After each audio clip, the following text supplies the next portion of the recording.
ఎంతమంది ఏం చేసినా అమ్మ చేతి వంట మాత్రం అద్భుతం. మా అమ్మ ఈరోజు నా కోసం స్పెషల్గా చికెన్ కర్రీ అయితే వండేశారు. సో ముందుగా కిలో చికెన్ని ఉప్పు కారం పసుపు వేసి బాగా మ్యారినేట్ చేసి పక్కన పెట్టేసుకున్నాం. తర్వాత ఫ్రెష్గా అల్లం వెల్లుల్లి పచ్చిమిర్చి కొత్తిమీర వేసుకొని బాగా మిక్సీ పెట్టేసుకుందాం, మెత్తని పేస్ట్ చేసుకుందాం.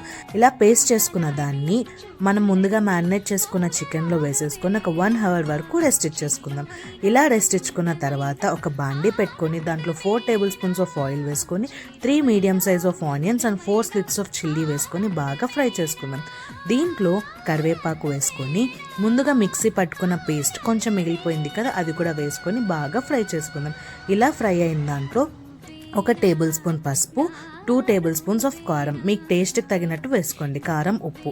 తర్వాత ధనియాల పొడి 2 spoons ఆఫ్ ధనియాల పొడి వేసుకొని బాగా ఫ్రై అయిన తర్వాత tomatoes 3 medium size of tomatoes వేసుకొని బాగా ఇది కూడా బాగా ఫ్రై అయిన తర్వాత మనం 1 hour వరకు మ్యారినేట్ చేసుకున్న చికెన్ని ఇందులో వేసేసుకుందాం.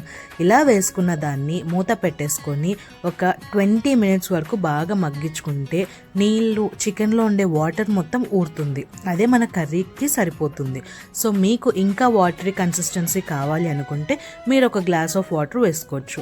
మీకు టేస్ట్ మీ గ్రేవీకి కన్సిస్టెన్సీకి తగినట్టు వాటర్ వేసుకొని బాగా కలిపేసుకొని ఒక 5 to 10 minutes మగ్గ పెట్టుకుంటే ఎంతో డెలీషియస్ అయిన చికెన్ కర్రీ రెడీ అయిపోయినట్టే.